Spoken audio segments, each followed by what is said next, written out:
This is Chicago's Morning Answer with Dan Proft and Amy Jacobson. America First with Sebastian Gorka. Weekday afternoons at 3 on AM 560. The Answer. Oh, so much to talk about. Where do we start? How about with the Amundsen Park Fieldhouse? Apparently, the idea has been put on hold to change it, to give it over to the migrants or the illegals.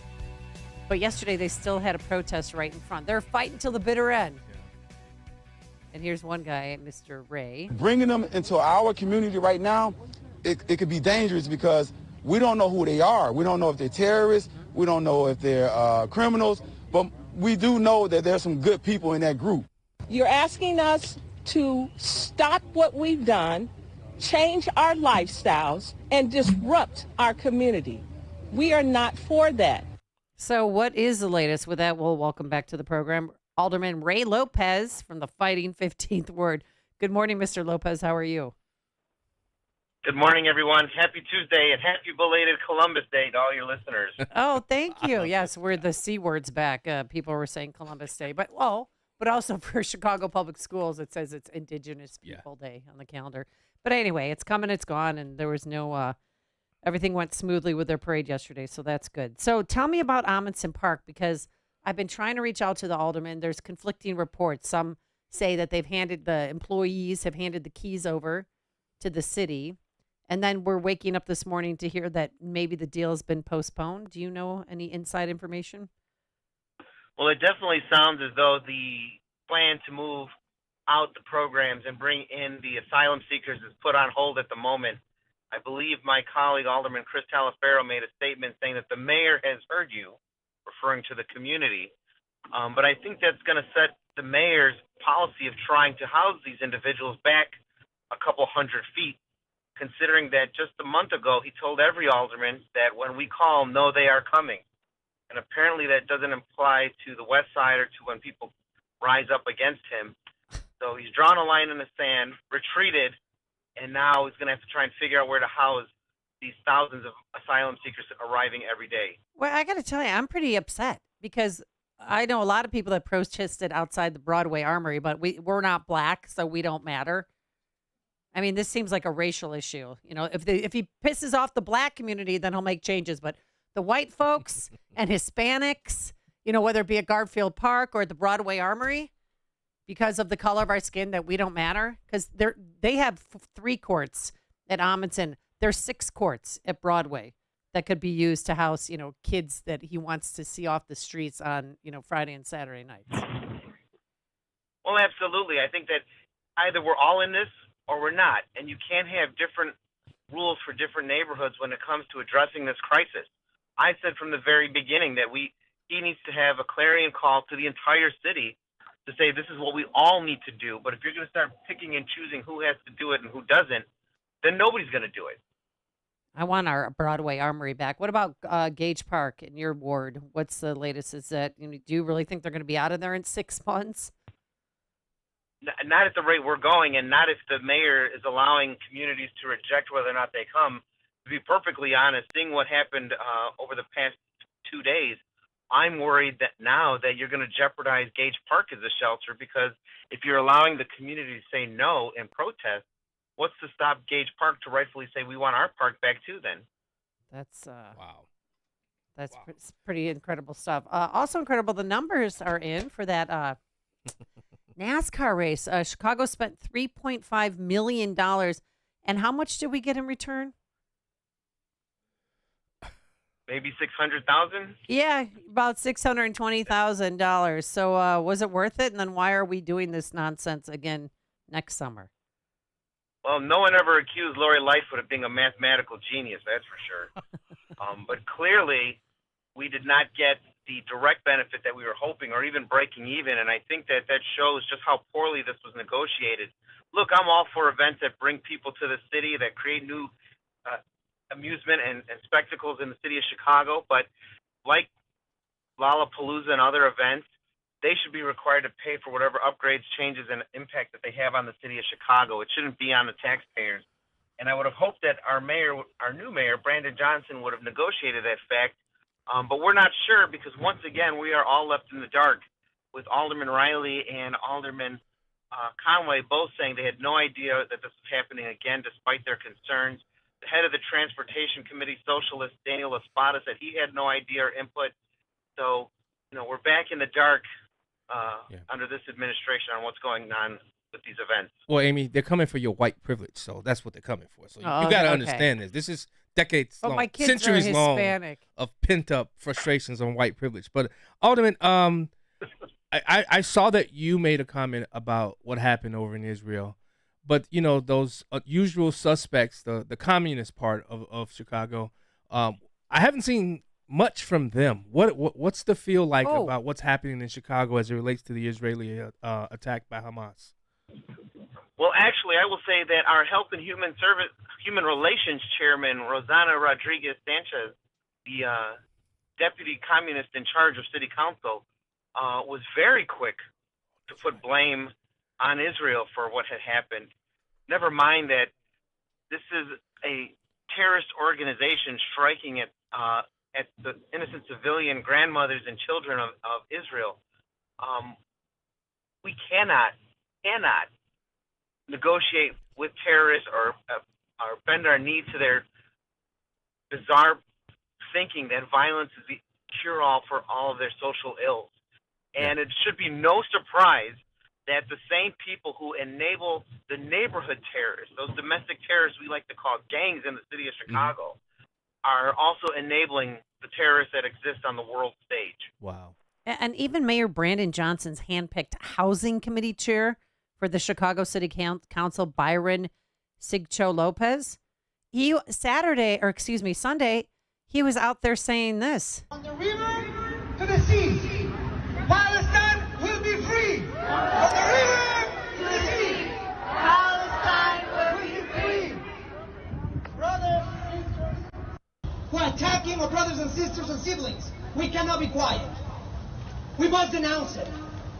We must organize. What in God's name is going on there? It's amazing that people forget that they take an oath every time they're elected and sworn in to uphold and defend our Constitution and our way of life. And to sit there and use the same tropes that terrorists use, from the river to the sea, is a calling card that the terrorists use to annihilate Israel, is not just morally wrong.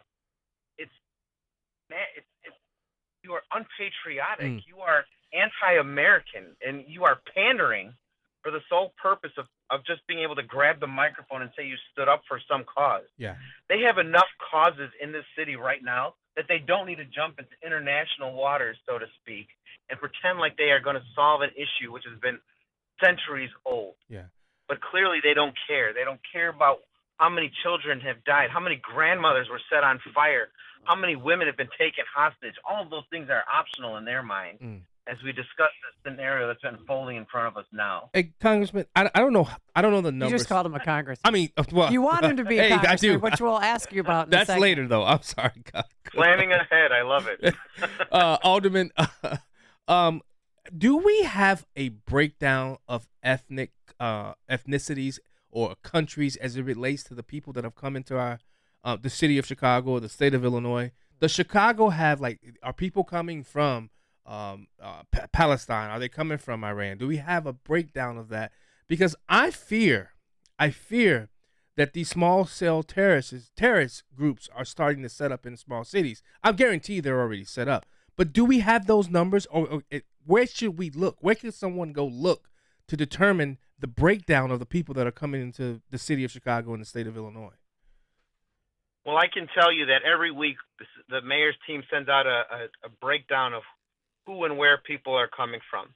And it's a twofold problem, to be honest, and that is that, one, since no one is coming with IDs or papers or birth certificates, we're basically taking the 1,000 or so people at their word for who they are, where they come from, and what their background is. But in the latest arrivals that we got last week, we've seen that, we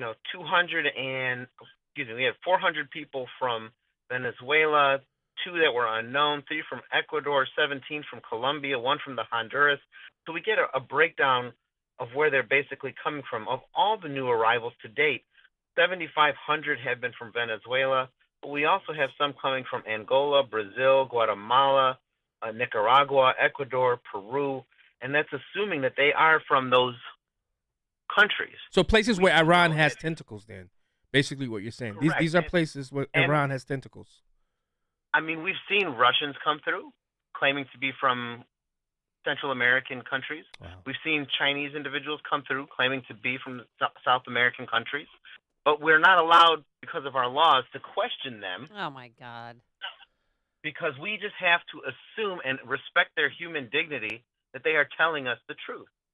And this is where the efforts by myself to try to limit and restrict the welcoming city ordinance, or by like Alderman Beal and Napolitano to make this a ballot measure, this is where we need to inject some common sense into this debate. Because if you just take anyone's word for anything, of course they're going to lie to you if they're here to do something bad. Now, the majority of these people, I'm sure, are probably good people just looking for a new start.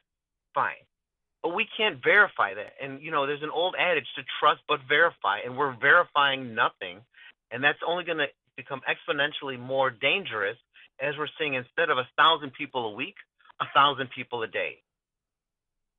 All right, Alderman Lopez, real quick. You want a new job. Tell us about it. You know, looking for a new line of work, aren't you?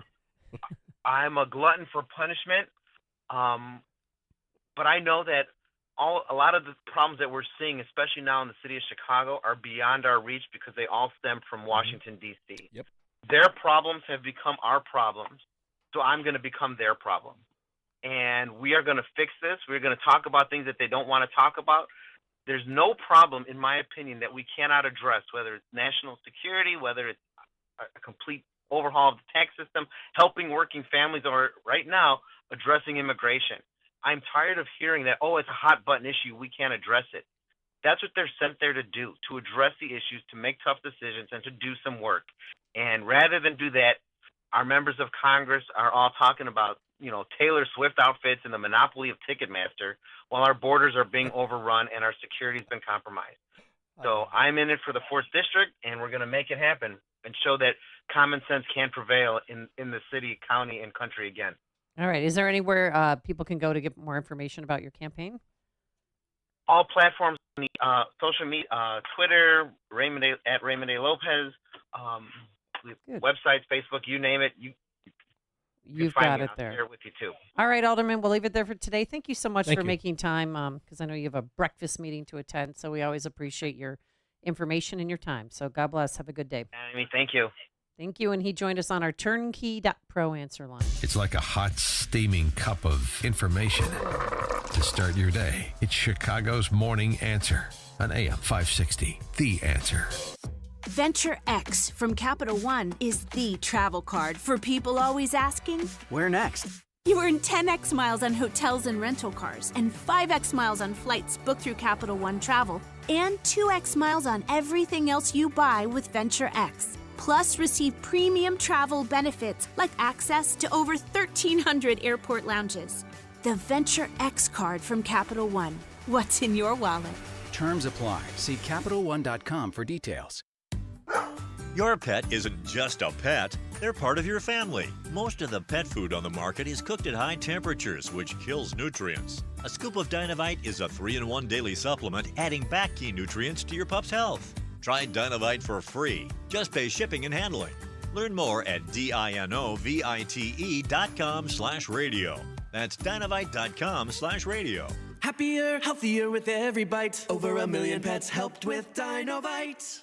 Think the government is spying on you? Wait until you learn the entire truth from Swiss America, the trusted leader in precious metals for 40 years. Let's just say you might want to think twice before making a bank withdrawal these days, because somebody could be watching. It's true. Let Swiss America educate you about how banks are required to spy on us for the government and report any behavior they deem suspicious. You'll be shocked when you read The Secret War on Cash from Swiss America, which is really a war against all freedom-loving Americans.